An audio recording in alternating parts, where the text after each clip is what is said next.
Hello, welcome to the Manic Pixie Dream Vlog. I'm your host, Caroline Georges. Welcome to this little endeavor of mine that has been going pretty good. I've been getting views and stuff. People are listening.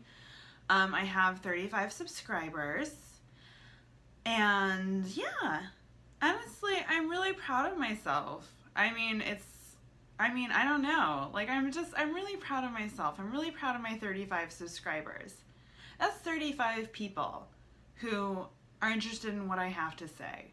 And that's really great. Honestly, I'm really moved by that. That is amazing.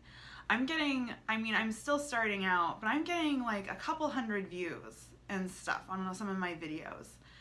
On the Adnan Syed one, I got quite a few. I was actually really surprised, and a lot of dislikes. Not many people were for my absolute disdain of a miscarriage of justice in the court of public opinion. But okay, I guess. And then I got a lot of likes too, and a lot of support. People who were like, yes, Adnan Syed isn't a guilty son of a bitch, and stuff. So honestly, it's been a whirlwind. It really has. But anyways, I wanted to spend this vlog just talking about I'm single. I'm a single woman, and I just want to talk about how I have come to be single, why I've remained single, and why the ups and downs of it, why I can't fucking stand it. I'm so lonely. And but at the same time, it's been really good. It's been positive for the most part.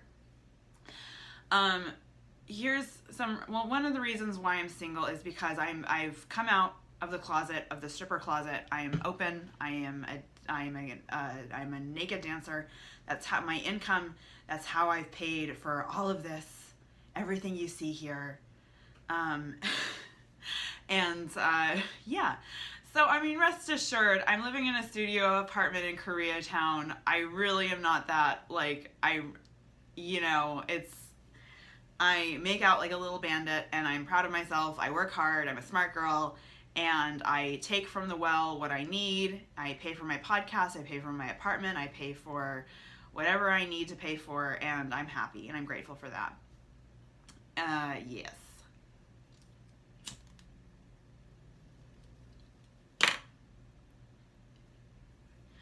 But I can't have a man right now, and that's a really hard thing for me because men are my favorite thing.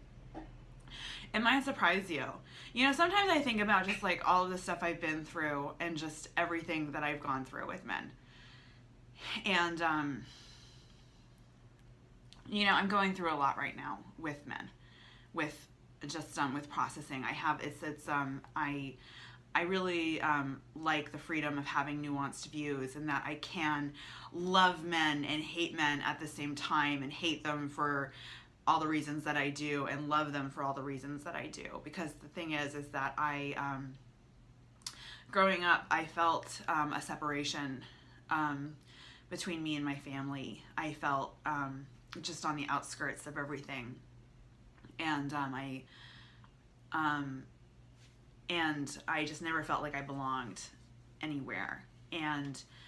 But I remember the first time, it was freshman year of high school, and a boy walked me to class. Like you do. It's like a sweet little thing. Like a boy walked me to class. And his name was Peyton. And his friend, who I forget his name, but his friend came up to say something to him while he was walking with me to my class. And he told his friend to get lost. He was with me. And I remember feeling so special. And I remember feeling so good that this guy told his friend to kick rocks because he was walking me to class and because he wanted to spend time alone with me. And that was just, I can't tell you what that, I was 14 years old, and I remember that. And I remember just that moment of just feeling so elatedly special. And that's always been just and I can get that feeling whenever I want. I can go on Tinder and get that feeling whenever I want, but I don't want that anymore, because I'm in danger. Like, my life is in danger with dating. If I started dating, honestly, I just think about, I went and visited a friend of mine who I'm friends with her and her family, and they've really adopted me and really have taken me into their life and have been such a huge support system for me. And they're a good Christian family, almost too Christian, a little too Christian. But I mean, but you know, it's what I need. It's what I need when I'm there. And,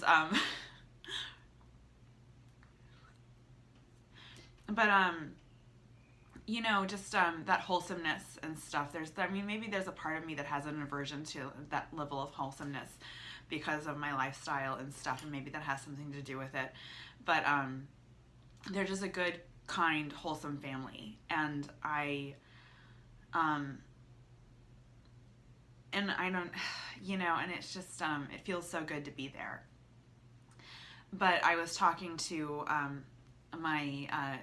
she's been like a surrogate mother to me for years, and I was talking to her about why I'm single and about being single, and she just said, you know, there's so much you can gain from being single. Being single is a really important part of your life that you need to experience right now, and I think she's really right. But she said, honestly, if you were to start dating somebody, like a good man, like a good person, how would you handle that? And I thought about it, and I thought I would make a mess of it. I would totally make a mess of a good situation for where I'm at in my life right now, because of, you know, just of where I work. I'm not taking therapy that seriously. I should be seeing a therapist twice a week, and I should be in group counseling, and I should be in survivors counseling, you know, for and really in intense therapy for what I've gone through, because what happened with me and my ex, I don't think I'm ever going to get over that. I don't think there's ever going to be a time in my life where I'm over that. I loved somebody. I thought I loved somebody. And I need to honor this. I thought I loved someone. I wanted to marry someone. This man was everything that I wanted. This man was everything that I dreamed of. And he did what he did to me. He did unforgivable things to me. You know, and I think about him, and you ungrateful bastard, you ungrateful piece of shit. Why wasn't it enough? Why wasn't everything I had already been through to get to you enough? I'm finally here in your life now, and I'm ready to fucking love you and to take care of you and to be perfect to you. Why isn't that fucking enough? You know, and I told him about, that's the thing, he knew I was already a survivor. You know, like, just lying in bed with him naked and telling him about some horrible things that have happened to me in the past, and him touching my face and him kissing my forehead and telling me how brave he thought I was and stuff, and then he turns around and does what he does to me. I mean, you don't get over that. You don't ever get, I mean, how do you get, I mean, I just can't imagine, how am I going to get over this? How am I going to get over that?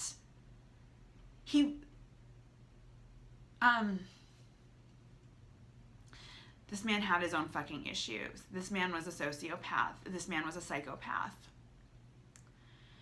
I hate how people use the word sociopath hyperbolically to describe themselves. Like, oh, I'm a sociopath. Yeah, I'm an asshole and stuff. And it's just, oh, fuck you. You're not a sociopath. A sociopath is somebody who has a personality disorder. You're just a spoiled, rich asshole who doesn't want to take responsibility for your actions. You're not a fucking sociopath. Go fuck yourself. Ugh, sorry. I needed to vent that out a little bit. But you know what sociopaths are? Sociopaths rape their girlfriends. That's what a sociopath is. A sociopath rapes his fucking girlfriend. That's what a sociopath does. Do you rape your fucking girlfriend? Is that what you do? Is that the kind of person you are? Great. Then if not, then stop joking around about you being a fucking sociopath. Being a fucking sociopath is really fucking scary. Sociopaths are scary people. scary that there are sociopaths in power in politics. It's scary that there are sociopaths in power in the media. It's scary. It's fucking scary that there are sociopaths who are in power. It's fucking scary that my sociopath ex-boyfriend is a fucking lawyer for businesses. It's scary. Scary shit.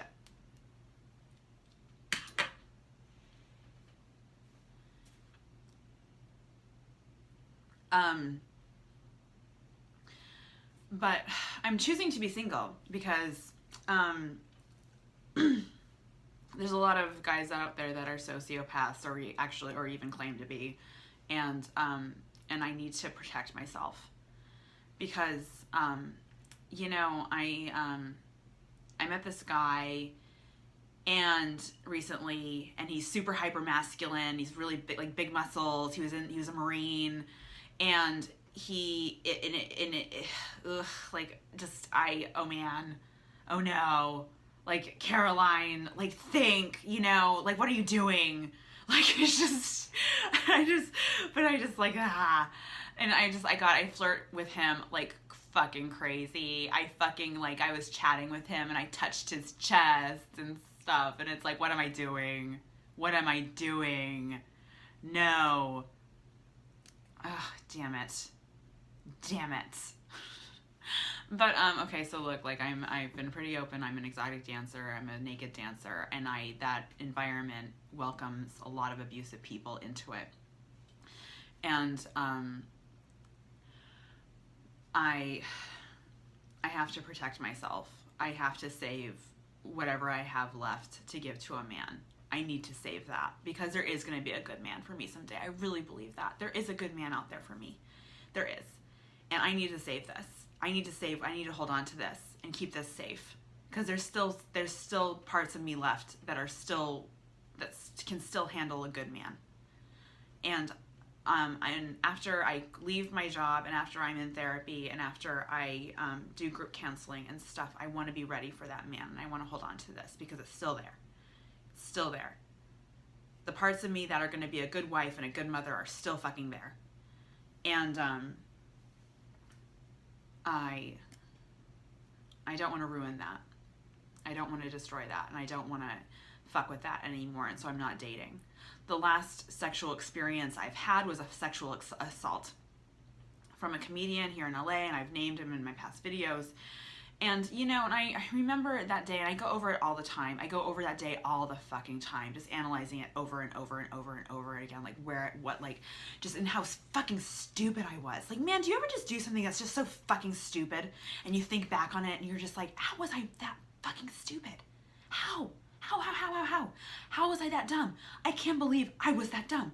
And it's just like, this guy was just such a fucking loser. And I know that this might sound kind of crazy, but I was really superficial with how I dated. I really looked for guys that had money, guys that, like, you know, maybe good looks weren't, you know, that important as long as they had money and stuff. But this guy, like, I thought he was really, this guy who sexually assaulted me, like, I thought he was really cute, and I thought he was really funny, and he helped me with my podcast.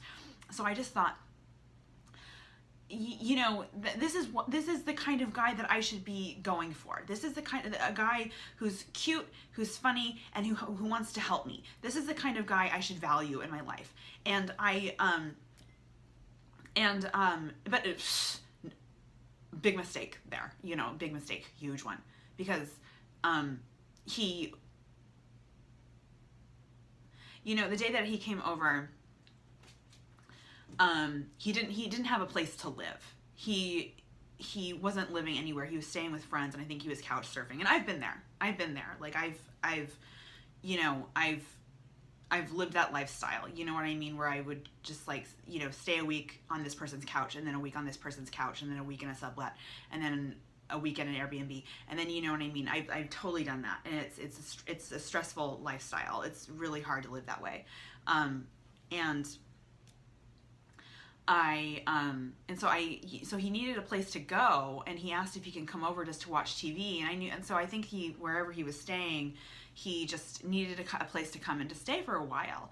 And so I was just like, I felt like, he's just like, I'm such a cool girl. I'm such a cool, down with it girl that this guy needs a place to hang out. He could have called anybody. He called me because he wanted to hang out with me and watch TV with me. And I'm just this cool LA comedy chick who is down with it, and I can have him over and chill with him and give him, you know, a place to hang out for a while and be this good person. And I felt so good about myself, and it turns out I was just being really fucking dumb. And I'm scared of myself and how dumb I can be. I'm so scared of myself and how dumb I can be. So I can't date right now. There are things I need to accomplish before I consider dating. And God, like, I'm terrified. I'm really fucking scared. I have such, like, the trust issues I have right now, I don't know if I'm ever going to be able to get over them. There is shit, there's abuse stuff that I can't ever talk about. There's abuse happening in my life, not happening, and there's abuse that I'm dealing with in here and in here that I can't talk about. And it's, you know, and it's just because it's like, it's never enough, is it? It's just never enough. Everything that I've gone through, it just wasn't enough for you, was it? I'm sorry. When is it enough? When do I stop getting violated? When does that stop? How do I make it stop?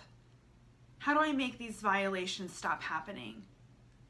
In all the ways that they come, in all of the ways that they're packaged, in all of the ways that they're justified. How do I make these violations stop? These physical and emotional violations stop?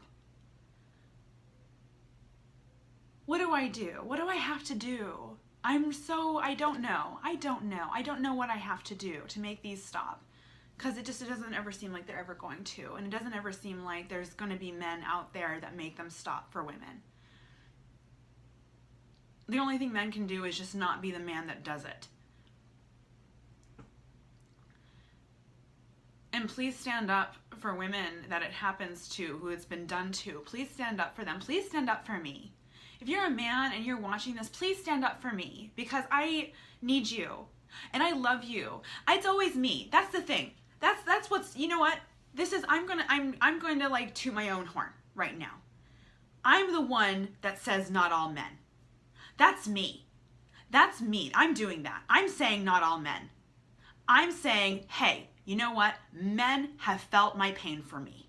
There have been so many men whose hearts have melted for me and have empathized with me and have felt my pain and have felt my suffering for me. There are men out there who are like that and who exist that way.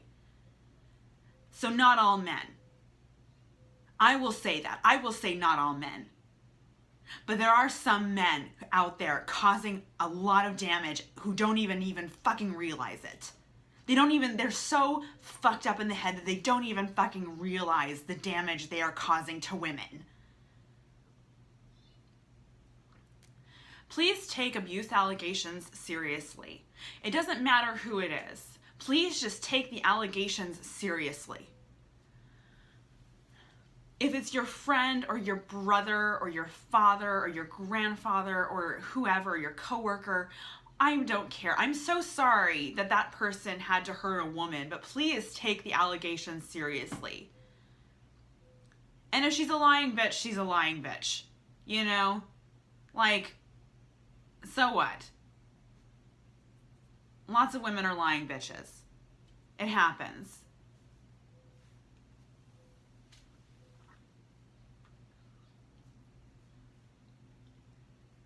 I have to be manipulative in my job. This one guy, I remember this one guy, I spent time with him. He spent money on me, a lot of money on me. After it was 4:00 and everyone was going home, and I was going home, and he was outside the club waiting for me. And hold on. Okay. Sorry. He was outside the club fucking waiting for me. And he was just like, let's go get food. Like, let's hang out and stuff. And I was just like, no, good night. I'm going home, you know. And the bouncer was like walking me in my car and stuff. And the guy was being cool, you know what I mean? So like nobody was really threatened by him. But then the guy was like shocked. And then he just said, oh my God, are you that good? Just in total shock. He said, are you that good? And no, dude, like you're just that desperate. You're just that lonely. You're just that sad. You're just that drunk. That you're here and willing to believe that a woman is interested in you because she's trying to get your money.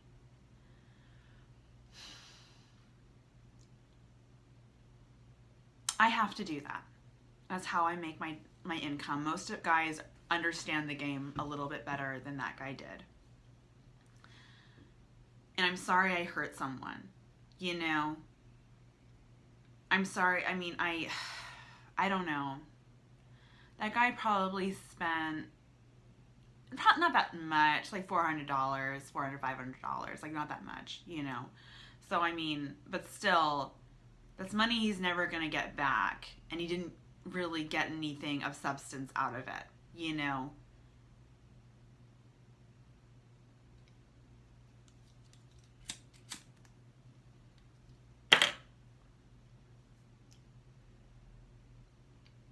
Do I feel bad? No. Not yet. I think one day there's going to be a world of guilt waiting for me. I'm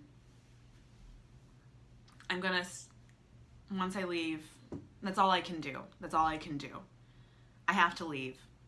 And once I do, I'm going to start doing, my plan is to go to therapy twice a week and join a group counseling and do group counseling sessions. I've done them before. They're really intense. They're really, really, really intense, having to feel through all of the things that you have to feel through, and then you have to experience what other women go through and just the pain and suffering that you're feeling from all of these women that you're around as well. So you have to feel that. So I actually can't imagine what are you feeling when you watch this and you're listening to me, somebody who's like feeling out their pain on a vlog. Like, what are you getting from this? Like, what do you feel? I'm sorry to pass this on to you, but I hope that you can listen, and I hope that you can understand that what abuse does to people. It really fucks people up royally.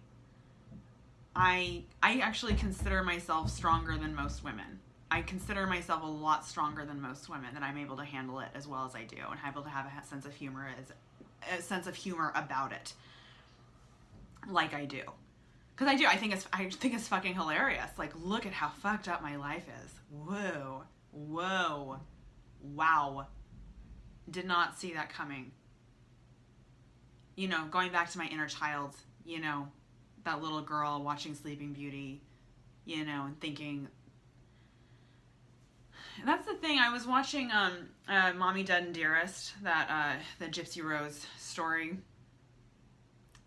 That poor thing. That sweet little thing. I guess the sentence was fair. Maybe not 10 years, but I guess her being convicted in some way was fair. Gypsy Rose. So she was this girl. Her mother had Munchausen by proxy when she was a little baby. Every day, this girl was raised to believe that she was sick. When she wasn't. She was robbed of a childhood. She was robbed. Just everything taken from her by a selfish mother. And this girl, you know, you could argue this girl stood up for herself in the best way that she knew how, and she empowered herself with a fucking piece of shit boyfriend, which don't we all, you know? Don't we all?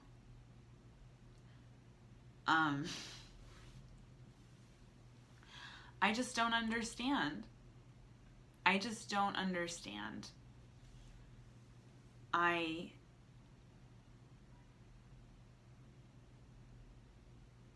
that it is always me saying not all men, but at the same time, men have made me so sick that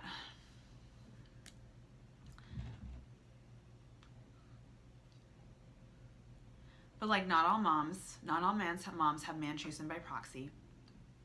Not all men are abusive. And and one day I am going to be an amazing wife to a good man. I really believe that. I really believe that. One day I'm going to be an amazing partner for a really good man. I really hold on to that belief. And so that's why I'm not dating. I mean, something sad, I guess I kind of do, is that when I go like to clubs or something and I get invited places, I might make out with somebody on the dance floor or something. And, and I did something that I kind of felt sort of bad about. A friend of mine, she kind of went through a breakup and she wanted to hook up with someone. So she and I went out and we met these two guys, and she was dancing with this one guy who was really cute, and I was dancing with his friend who was pretty cute. And, turns out he was bisexual and like, and not really my type, but, anyways, and so I was dancing with the guy's friend, and so so I ended up so we switched, and so she started dancing with my guy who was the bisexual guy, and I started dancing with his friend, and me and this guy started making out and stuff, and then so later, my friend and I, we all go back to their apartment, and we're hanging out and, drinking and smoking weed and talking and stuff, and then so she and him go back to his bedroom and they have sex. And I just hang out with his friend and we watch, I think the 2000s on Netflix. I don't know. That was just the the most unsexy thing I could think of to watch together, to kind of just like, nothing's gonna happen here, just so you know. And let's watch the 2000s. Learn about that era that we both lived through. Anyways, but I don't know, like, I felt sort of bad about that. Like, I don't know how unspecial love can be, how unspecial romance can be. That you know what I mean?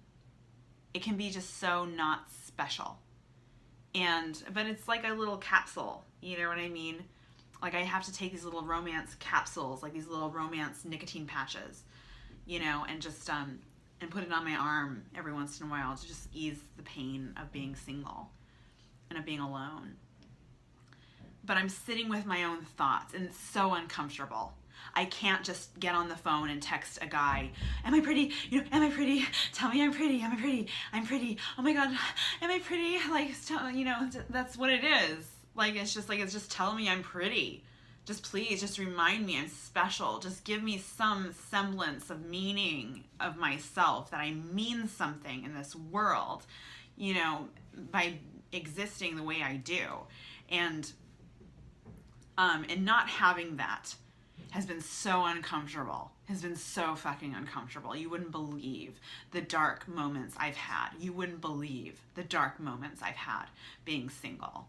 It's, I mean, it's like just crying, just the anger, and just feeling through all of these things that I have to feel through, because I don't have a man there at my beck and call to make me feel special. I don't have that drug anymore, and I have to do stuff to make myself feel special all on my own. And that's really hard. It's really, really, really hard.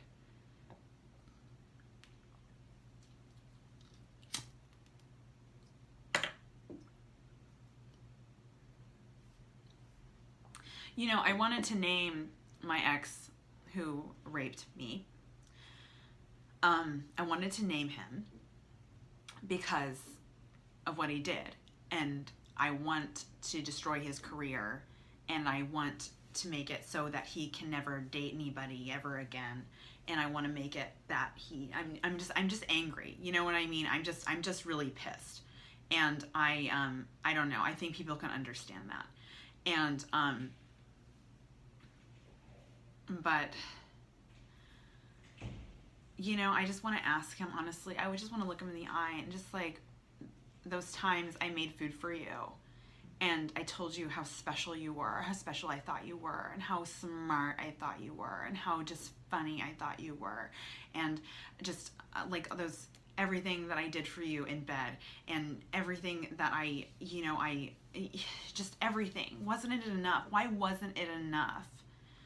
No, like I really had to die for you. I really had to suffer on the ground in the dirt for you to make you happy. I really had to feel physical pain to make you happy. I had to feel emotional pain to make you happy. That's what I had to do to make you happy. And I still wanted to be with you. Even after that, I still wanted to make it work, even after that, because I'm materialistic.